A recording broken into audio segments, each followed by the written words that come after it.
Who's driving? What the?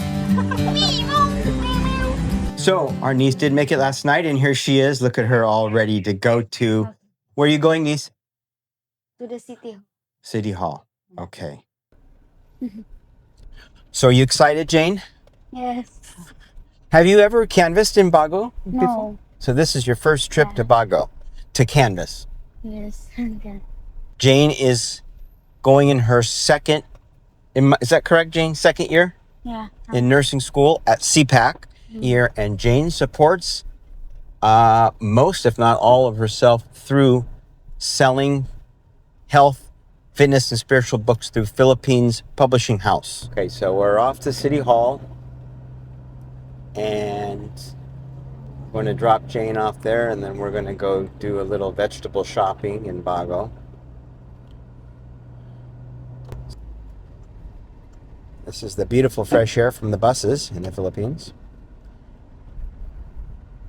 And here is officially Bago City. While we're crossing this school, I just want to share something with you guys about traffic in front of schools. And I know for those of you in the States and a lot of other countries, we know that our speed limit is between 12 and 15 miles per hour, which here I don't know what that equates to, but that's one of the problems in the Philippines that I'm hoping will get better and better, that we should not speed in front of schools. It's very dangerous. And just recently there was a fatal accident of a pregnant mother not too far from where we live on the highway, and it was at night. I'm not going to show the piece, and I'm not going to turn it into an episode because it's too graphic. So this is the public market here in Bago, and it's a really nice market. It's pretty big. They've got everything here, you know, fish, bakeries. So stay tuned, you guys, because this video is actually working toward the interview video that my niece will be doing. And, you know, this is just one example of how some Filipinos view things differently. You know, she hasn't graduated yet. Again, she just started her second year in nursing, but she knows this is what she's got to do. She's got to get out there. She's got to sell for PPH, for Philippines Publishing House. And then she's done it, you know, for the last year and a half now. And it has helped her. It has helped her pay her tuition and stuff.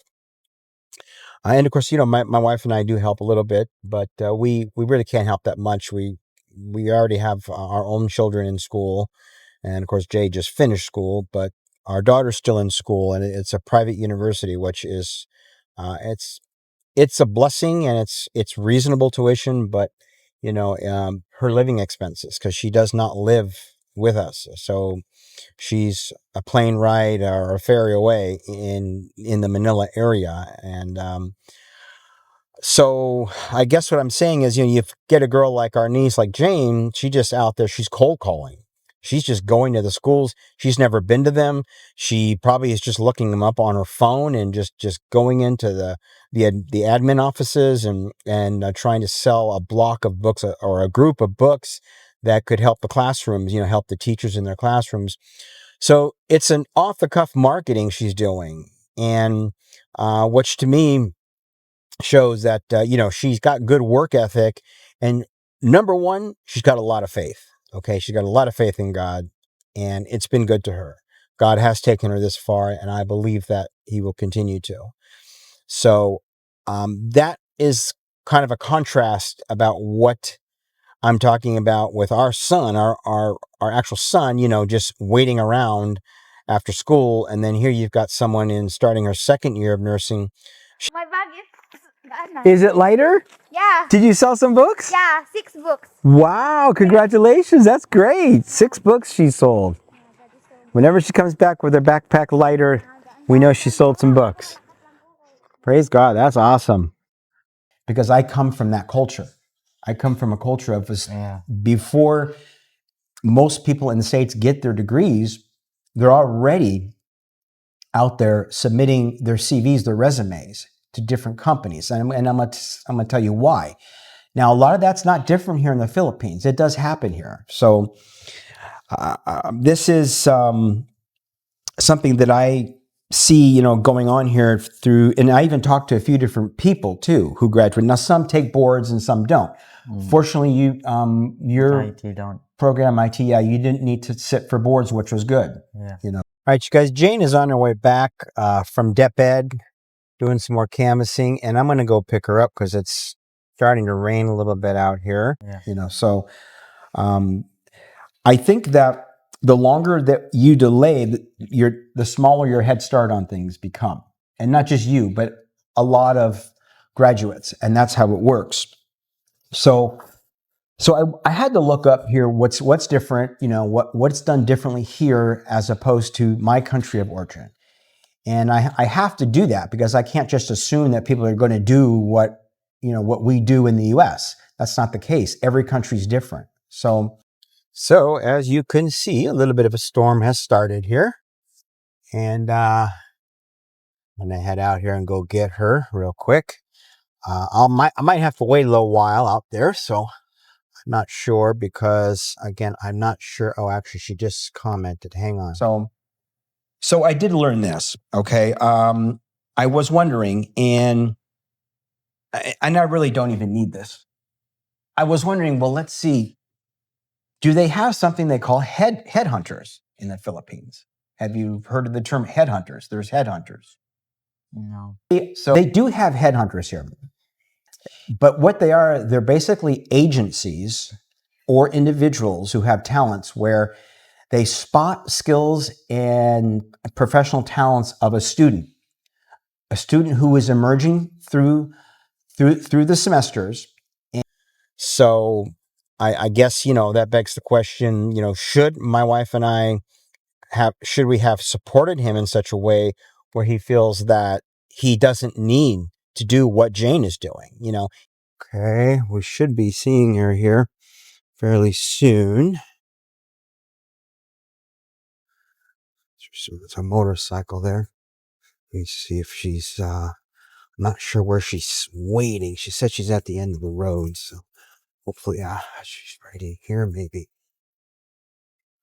Oh, she might be in the covered part here. Ah, there she is right there. Okay.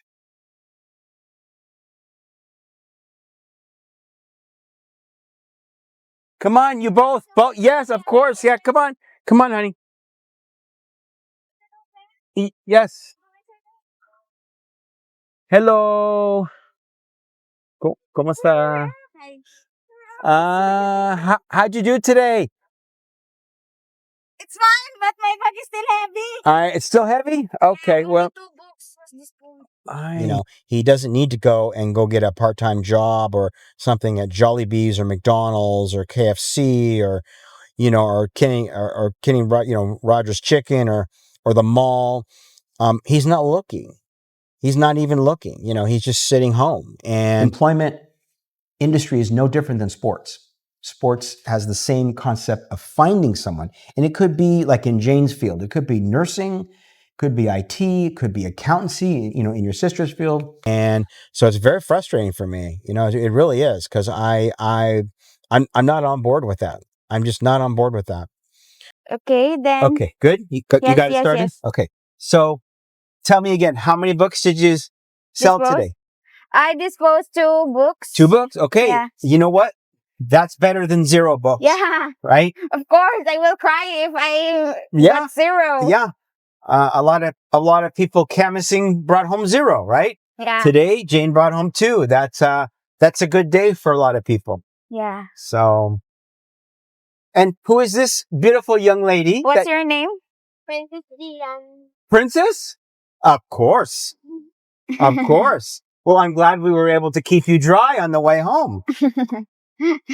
You visited Dep Ed, you said? Yeah, but my referral is not there. That's why I'm going to go there tomorrow. In the morning? Okay. Tomorrow morning. And I guess, yeah, I got my letter from the City Hall. I was just going to ask you. And it gave you the approval to do all what you need to do. Okay. Lugar. Dito? She will, ano na. Okay, Princess. Nice to meet you. Do you have umbrella? No. You don't have an umbrella? I can borrow mine. You borrow borrow one of ours. Where's your house? Over there. Yeah, just borrow my... Ay, wala man. Bye! Bye-bye! Oh my Okay, gosh. okay. Okay, you ready to roll? Yeah. Oh, she's there. And her... She'll be fine. She's got. Bye. I don't think she lives too far in there, huh? Yeah, but okay again. So here's the first question. Now that you've officially graduated with an IT degree, what's your next step in your career journey? After my graduation, I'm planning it, to take some rest for a few months, and then after that, process my documents, and then try to apply on different companies after I gather all of my documents. Okay. So next question is, there's been some back and forth between your dad lately about job applications. Can you explain your thoughts on why you haven't submitted any resume yet? So it's obvious that you answered already the question from the Yeah, first yeah, question. yeah, but yeah, we just argued like 2 weeks ago, I think, and Okay. it's all because of my fault. He asked me on what was my plan after my graduation, and I asked him. I told him I'm going to process all of my documents yeah, first, process. which is I can do it right now. It's all because And in their last semester, they usually spot them. They could just what they do is, and I hate to use the word, but it's almost like they stalk them. They stalk a student to see, hey, is this a good student? Can I place this student over here at Jollibee Group Corporation? Doing IT or doing accounting or doing something like, can I place this nursing student in his or her last year and so this is how they make money. Because when they bring you to a corporation, the corporation pays them. Because the corporation doesn't have time to headhunt and search out good employees. So, like, where do you think Kobe Bryant was before he became Kobe Bryant? it's summer and all of the teachers aren't there at school yet. Yeah. Because it's not the start of school. School. So he won't believe me, and then we argued, and then that's it. That's it. But okay, so next question. You mentioned to him your mom that you required your school transcript or TOR before applying to jobs. But did anyone especially tell you that was required to start sending out applications? Yeah, I don't really know how to apply yet because Okay. it's I just graduated, so um after that argument I found out that I can actually apply on some jobs, like small jobs, without any TOR or any important document from school. Employment industry is no different than sports. Sports has the same concept of finding someone. And it could be like in Jane's field, it could be nursing, could be IT, it could be accountancy, in your sister's field. So it was a good thing that we argued. Okay. So that's why I know already how to apply any Okay. jobs. So, your dad research revealed that in most countries, and even here in Philippines, resumes can be submitted ahead of supporting documents. Why do you think, Jade, many fresh grads still hesitate to make that first move in the Philippines? I think the answer for that is inexperience. Inexperience. Okay. Sometimes you hesitate to get something. It's all because you think to yourself that you're not capable of doing it. Okay. Your lack of confidence? Yeah, confidence and inexperience. Yeah. Your lack of experience and your lack of skills. And you're that's- afraid to risk. Yeah, and afraid to take the risk. Okay. Because So, I always think that if I want to apply a job, I don't know what would be the job. I always overthink it. okay. Uh, What kind I of job? yeah, and their standards, The standards, and everything. Okay. But some jobs have free training, so that's probably the best way best to way. adapt to that Oh. kind of job. Okay. Do you think there's a cultural pattern in the Philippines that encourages young people to wait for opportunities rather than chase them? If so, who is teaching these patterns? Their parents, brothers, sisters, or who? To chase opportunities. To chase opportunities, it's the probably the answer is you. There's no other Yeah. person in the family that responsible for the That. opportunities. Okay. To As- chase them. Yeah, to chase them. It should be you. It should be you, probably you. Yeah.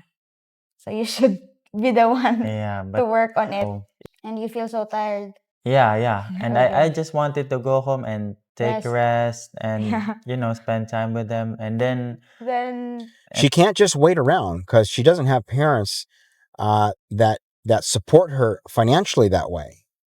there goes the argument because he won't believe me that I can process my okay. clearance and everything. It's all So he because wants you to of rush it. yeah, he want to do it rushly, but I can't Mm. because how am I supposed I need to consider the time of my professors too, Yeah. because they're all spending vacation and everything. So yeah, Okay. that's it. So if you were talking to another IT graduate right now, like a batchmate who's also sitting at home unsure of what to do, what would you tell them? I don't know, maybe help each other Okay. in order to get The better job, like encourage encourage each other each to other. get to help each other. Okay. That's why I feel like I'm lost in everything. Yeah. We have learned a lot of things while we are sharing. Yeah. While he is sharing his thoughts and answer to those a lot of questions that we asked.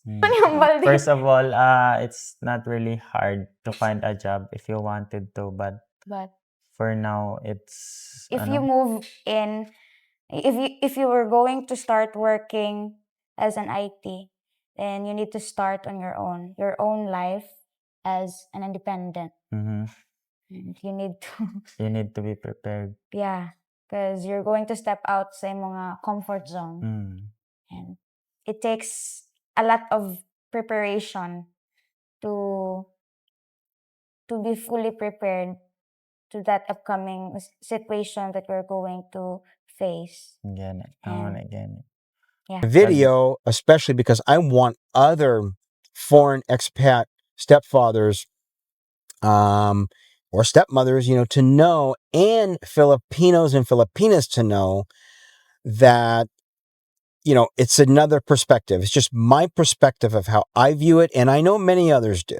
So I know that their teachers, instructors, and professors, they don't teach them in their career readiness courses to just wait.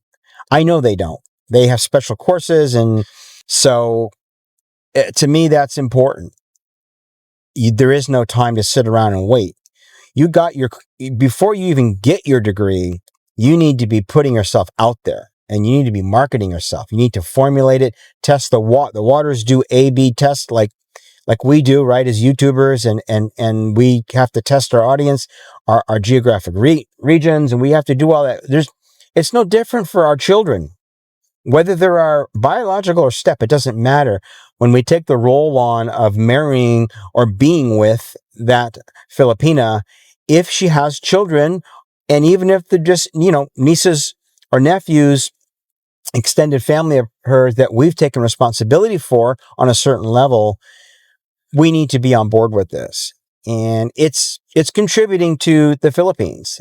We're here as guests, and I feel like I will always try to contribute to the Philippines. Somebody has to get you guys, you girls, who are talented before someone else does.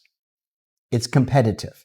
So if nobody knows who you are, or you out there, and again, I'm speaking both to expats, to the Filipino wives or partners of expats, and I'm speaking to their children and stepchildren. After you get past the first part of your last year, you need to be looking at what's out there. You need to be looking at what jobs are out there. You might think, oh, I still have a whole nother sem to go. Yeah. People are already looking for you. You just don't know it. So we are so blessed to have our daughter in the college that she's in. And we couldn't get her an apartment. It's a really big college. I'm not going to say the name of it for privacy reasons, but she had an option to stay in boarding. Is it boarding house or I'm sorry, dorm, in a dorm room with 3 other girls.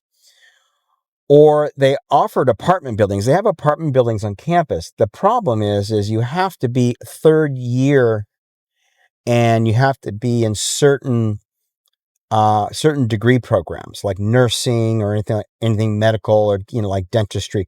So we tried, we pulled out, we pulled some cards, whatever we could use to get her in there, but we couldn't get her into an apartment on campus. So we had to end up getting her into an apartment off campus, which is essentially, it's right across the street from campus. So it's not a problem, but it is a process. Campus, they require a lot of documentation. They require you to come in an in-person visit for an interview because they are pretty strict about that. So, and also, obviously, for money reasons, they want you to stay on campus to pay them the rent to fill their vacancies. But they didn't give us that option. So we pulled her out, put it on her, because it's very difficult for her to study, for any student to study and focus when you've got 3 to 5 other, depending, it's either a 4-girl dorm or a 6-girl dorm, to study with all these different people in the dorm. And you know what? It's not woe is her. I get it. There's people that are in what they call cottages that have 30 people, 35 people in one room. You just do it. It doesn't matter. You just do it. But I had an option. I took it. Is it a financial burden? Of course it is. It's a huge strain. It's literally almost half of our pension, to her education, which includes boarding and tuition and everything. Maybe even a little more, but that doesn't matter. What matters is we're okay. We've situated ourselves where we really don't have any bills to speak of, beside electric and food. You've probably seen the home tour. We own our home, and we own 2 other homes that we've sold, actually, and we're just waiting for the balances on those to come in. So we always try to make sure we're liquid and stable without a whole lot of outgo every month. So I really wanted to, she's such an A student. She's always been obsessed with her grades in school from when I wasn't even around. She, proud to show me her ribbons, her medals, her certificates and all that. So yeah, I feel it was a responsibility for me, together with my wife, to give her a good education if we possibly could. And we so far are able to, thank God we are able to, through the grace of God. And it's been working out. She's been doing really, really well. So did I give them a better life or just the life I thought they deserved? As fathers or stepfathers or father figures, we always say, and we've always heard from even our parents and generations deeper down, that I just want our children to have more than what we had. I just want them to have a better opportunity. I want them to live in a better home, have a better job, have a better quality of life. That statement over the generations has been picked apart, and there's a lot of levels to it because sometimes that spoils our children. So what we think we're doing good makes us feel good, but it could destroy our children's expectations in life. It could make them entitled, and it could make them very soft in life.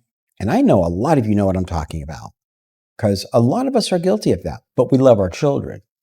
So it's a selfish love when we just want to do things for our children to make us feel good, because in the long run, we could be hurting them.